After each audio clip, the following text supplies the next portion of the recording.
Hello दोस्तों, स्वागत है आप सभी का अपने यूट्यूब चैनल मैथ मिल्क में। दोस्तों, आज हमारा पार्ट 2 है लाइन और एंगल का। पार्ट 1 हमने बता दिया हूँ। अगर पार्ट 1 आप नहीं देखें तो प्लीज़ जाइए पार्ट 1 को देखिए फिर आइए। तो पार्ट 1 में हमने देखिए रेखा बता दिया हूँ, उसके अंदर और जो भी चीज़ें हैं सब बता चुका हूँ मैं। और जो हमारा लास्ट पॉइंट था मैं तिर्यक रेखा तक बताया हूँ, इसके बाद से मैं इसमें बताऊंगा। तो चलिए शुरू करते हैं वीडियो।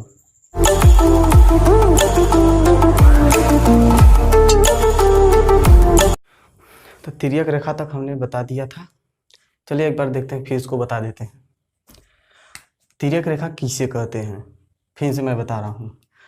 यदि दो समांतर रेखा को, दो या दो से अधिक भी हो सकता है, जब दो या दो से अधिक समांतर रेखा को एक रेखा प्रतिच्छेद करती है तो उसे तिर्यक रेखा कहते हैं। जैसे हमारा दो समांतर रेखा होगा, इसके किसी प्रकार से रेखा मैंने इसे काट दिया, देखिए प्रतिच्छेद यहाँ भी हो रहा है, यहाँ होगा, तो यही ये जो रेखा है इसी को हम तिर्यक रेखा कहते हैं। ठीक, समझ गए आप ना। यदि यदि मान लीजिए यदि दो समांतर रेखा को एक तिर्यक रेखा काटती है तो हमारा देखते हैं क्या क्या युग्में बनती हैं। तो चलो बताते हैं। ठीक है, यदि किसी समांतर रेखा को एक तिर्यक रेखा काटती है तो उसमें हमारा क्या क्या युग्में बनती हैं। ठीक, तो बताते हैं। देखिए, किसी समांतर रेखा, ये हमारा समांतर रेखा हो गया, अब ये काट दिया।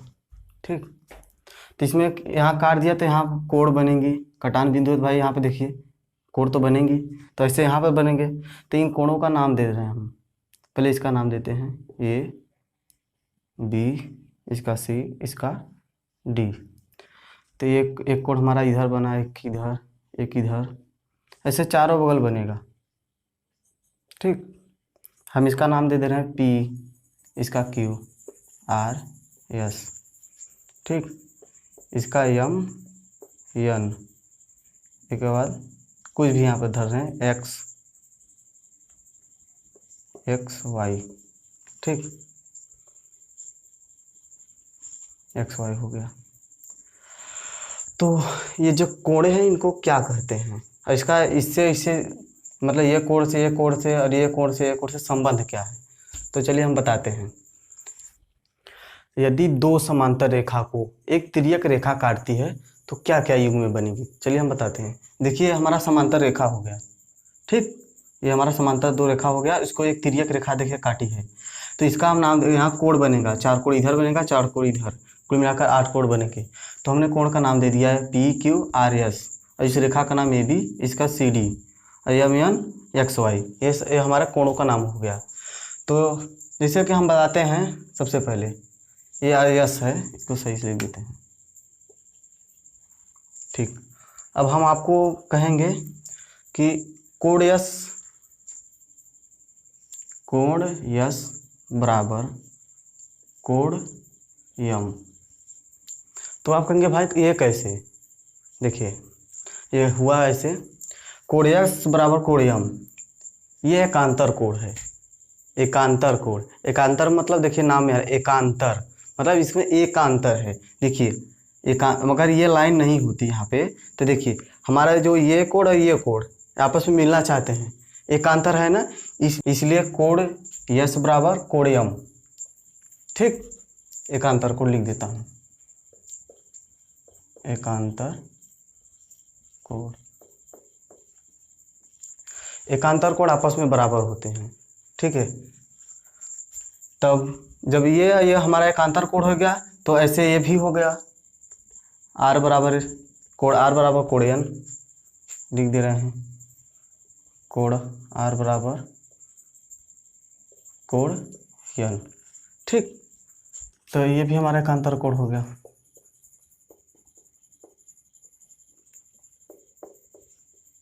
ठीक, यदि मान लीजिए कोण, जो कोण 5 यस है, यस बराबर मान लीजिए 60 है। ठीक, तो कोण एल बराबर भी हमारा 60 होगा। अरे कोण यम बराबर भी 60 होगा, क्योंकि अगर कोण यस बराबर यम है तो अगर कोण यस का मान 60 सेमी 60 अंश है तो इसका कोण यम का मान भी 60 होगा। ठीक, तो अब चलिए बता दें दूसरा, कोण P बराबर कोण M। अब पूछेंगे कैसे, कोण P बराबर कोण M कैसे, देखिए ऐसे हुआ, संगत कोण। संगत कोण का नाम आप सुने हैं नहीं, तो बताते हैं। संगत कोण में होता है मतलब संगत मतलब देखिए साथ, नाम आ रहा है संगत मतलब उसका साथ। अगर तुम जैसे मान लीजिए तुमसे दोस्ती हो गई, ठीक, हम तुम्हारे साथ होने लगे, तो हमारे में आप में कोई ज़्यादा चेंजिंग रहेगा नहीं, मतलब हम लोग एक समान हो जाएंगे, इसलिए संगत कोण हो गया। तो इधर देखिए संगत कोण हमारा, अगर ये ऊपर है कोण, इस लाइन के ऊपर जो कोण है कोण P, तो इस लाइन के ऊपर जो हमारा कोण होगा M, तो ये आपस में बराबर, यही इसका संगत कोण हो गया। तो ऐसे इसका भी होगा, कोण R इस लाइन के नीचे, कोण R है तो इस लाइन के नीचे X है, तो कोण R बराबर कोण X होगा, ठीक है। तो कोण P बराबर कोण M, ये संगत कोण है, संगत कोण।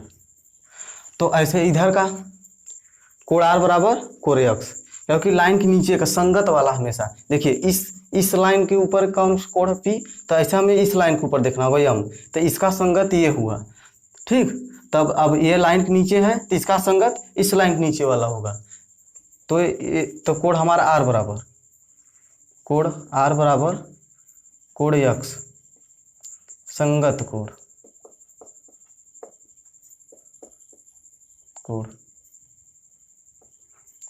संगत कोण आपस में बराबर होते हैं। तो ऐसे इधर का भी होगा, एक तरफ इधर का कोण Q बराबर कोण N,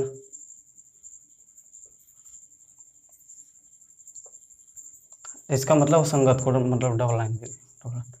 तो कोण S बराबर कोण Y, ठीक है।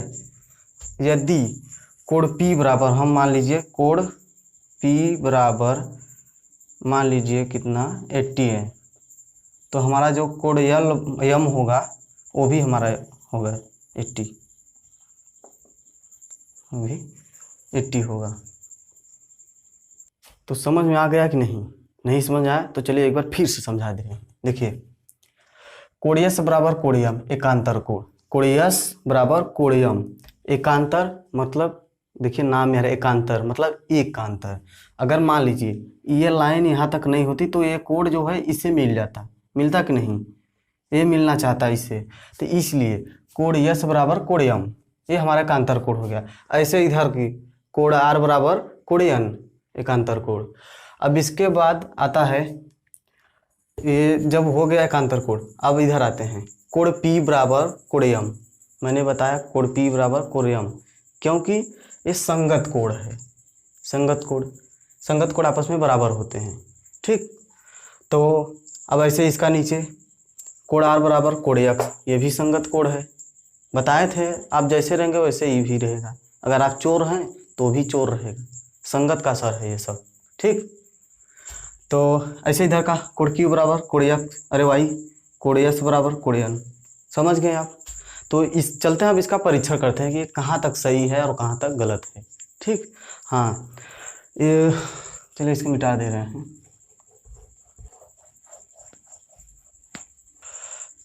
तो हमको चेक करने से पहले आपको एक चीज़ बता दे रहा हूँ, एक सीधी लाइन है जैसे, ठीक है, इस पे जो कोण बनेगा ना ऐसे, वो हमारा 180 का होगा, 180 डिग्री का, ये आप जान लीजिए। और एक बात और जान लीजिए, जैसे हमने ये बताया था ना, ये एक ही तरफ के, ध्यान से सुनिए, एक ही तरफ के अंतःकोण और बाह्य कोण मतलब बाहरी वाला, ठीक है, एक ही तरफ का अंतःकोण और बाह्य कोण आपस में बराबर होते हैं। जैसे देखिए एक ही तरफ का मतलब, जैसे एक ही तरफ का मतलब ये जो हमारा लाइन है, मान लीजिए इसका नाम है P Q, A B C D, ये हम समझाने के लिए बता दे रहे हैं झटका में, ठीक।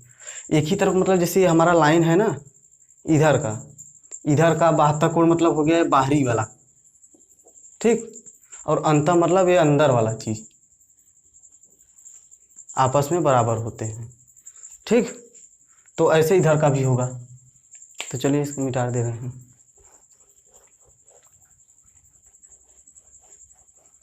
समझ में आ रहा है ना? हाँ, समझ में आएगा। ठीक है, तो चलिए अब जो हम कहे थे संगत कोण एकांतर कोण, कहाँ तक बातें कहाँ तक सही है, तो इसको चेक करते हैं। तो ये बना दे रहे हैं हम समांतर रेखा पहले। ठीक,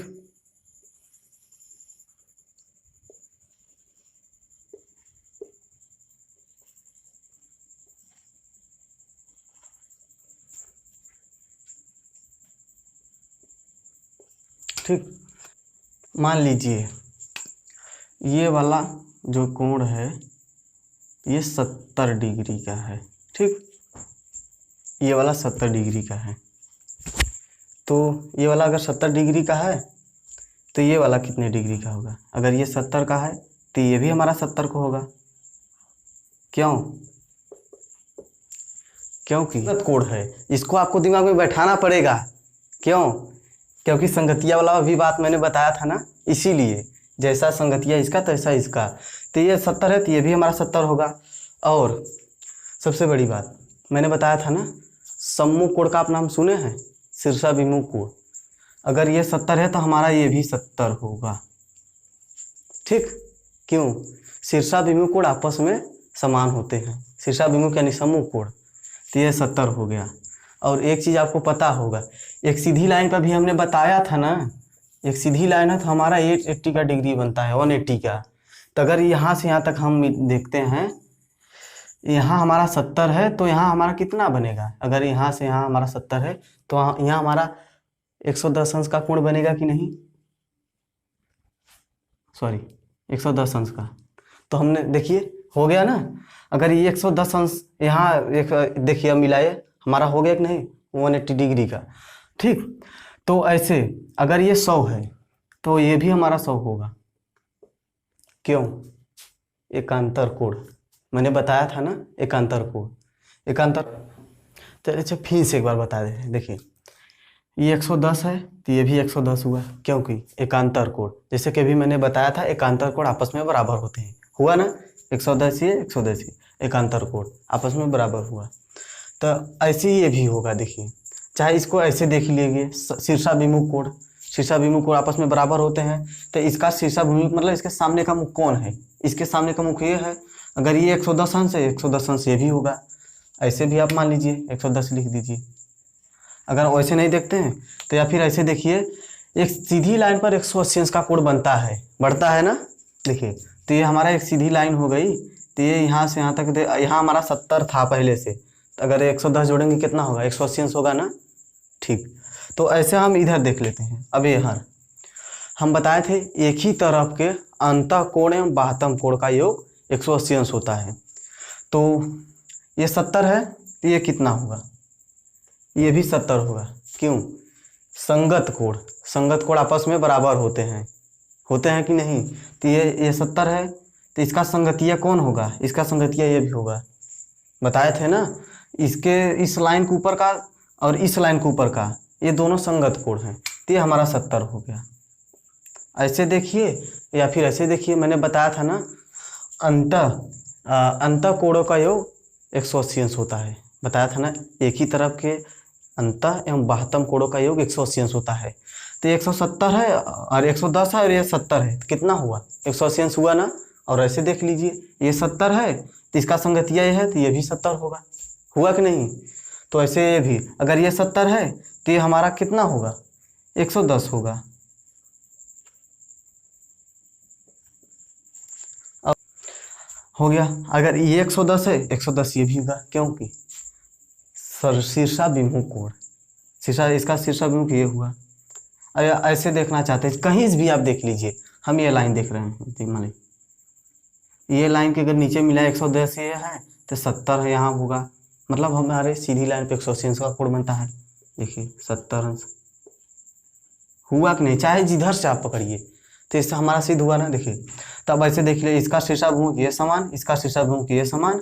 इसमें देखिए 180 अंश का कोण बनेगा कि नहीं? इसको अगर हम जोड़ दे रहे हैं तो 180 अंश का, ऐसे इसको जोड़ दे रहे हैं, ऐसे इसको भी जोड़ दें 180 अंश का। तो हम लिख सकते हैं शीर्षाभिमुख,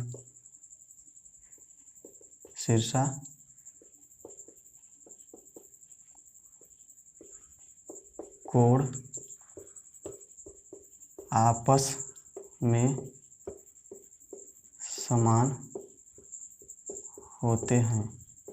और तब ये आप समझ गए ना, जैसे मैंने बताया था एकांतर कोण आपस में बराबर होते हैं और संगत कोण आपस में बराबर होते हैं। देखिए ये एकांतर है, इसका एकांतर, ये दोनों एकांतर कोण है ना, देखिए 110 अंश, ये 110 अंश, तो लिख सकते हैं एकांतर कोण आपस में बराबर होते हैं। ठीक है, ऐसे संगत भी हो, संगत कोण भी होगा। अब एक बार आप ध्यान में जरूर रखिए, ध्यान योग्य बात है, क्या फिर से नोट कर लीजिए दिमाग में या कॉपी पे लिख लीजिए। एक ही तरफ के अंतः कोण एवं बाह्यतम कोण का योग 180 अंश होता है। एक ही तरफ, देखिए फिर से बता दे रहे हैं, एक ही तरफ मतलब जैसे ये हमारा हो गया ना तिर्यक रेखा, या इसके तरफ के या इसके तरफ के अंतः कोण, ये हो गया हमारा, ये और ये अंतः कोण हो गया, 180 अंश होता है। देखिए 110, 70, 180 हुआ। अब बाह्यतम कोण मतलब बाहरी वाला कोण, एक तरफ के, इधर का इधर के जोड़िए, ये 70, 110, 180 अंश हुआ। तो ऐसे इधर का, तो समझ गए। तो चलिए आगे वाला शुरू कर। तो अब दोस्तों अब कोण बताते हैं, ठीक, दिमाग खोलिए और देखिए, ठीक ना, मजा कर रहे हैं। कोण, कोण किसे कहते हैं लिख दे रहे हैं, कोण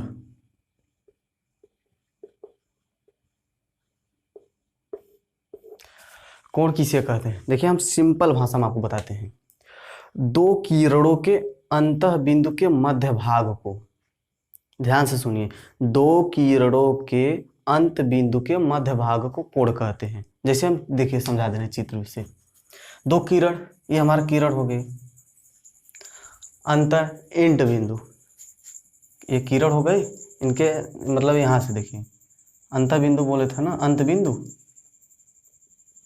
मध्य भाग को, मध्य मतलब ये हो गया, तो इसी को कोण कहते हैं। ठीक, यहाँ कुछ भी नाम हो सकता है, अल्फा लीजिए चाहे बीटा चाहे कुछ भी, तो यही जो बना यही हमारा कोण हो गया। समझ गए कि नहीं, समझ गए ना। चलिए अच्छा फिर बता दें, ध्यान सुनिए, दो किरणों के अंत बिंदु के, अंतः नहीं अंत बिंदु के मध्य भाग को कोण कहते हैं। चलिए हम इसका, हेलो दोस्तों, मैं आपसे माफी मांगना चाहता हूँ कि कोड को मैंने इस वीडियो में नहीं बता सका। ठीक है, वीडियो लंबा ना हो इसलिए मैंने इसमें नहीं बता सका, लेकिन हाँ मैं पार्ट 3 में कोड के जितने भी प्रकार है और जो चीज बचा है सब मैंने पार्ट 3 में क्लियर कर दूंगा। इसको वीडियो लंबा ना इसलिए मैंने बना दिया। तो आशा करता हूँ वीडियो आपको अच्छा लगा। अगर अच्छा लगा होगा तो आप प्लीज चैनल को सब्सक्राइब करें, लाइक करें, दोस्तों के साथ शेयर करें। चलते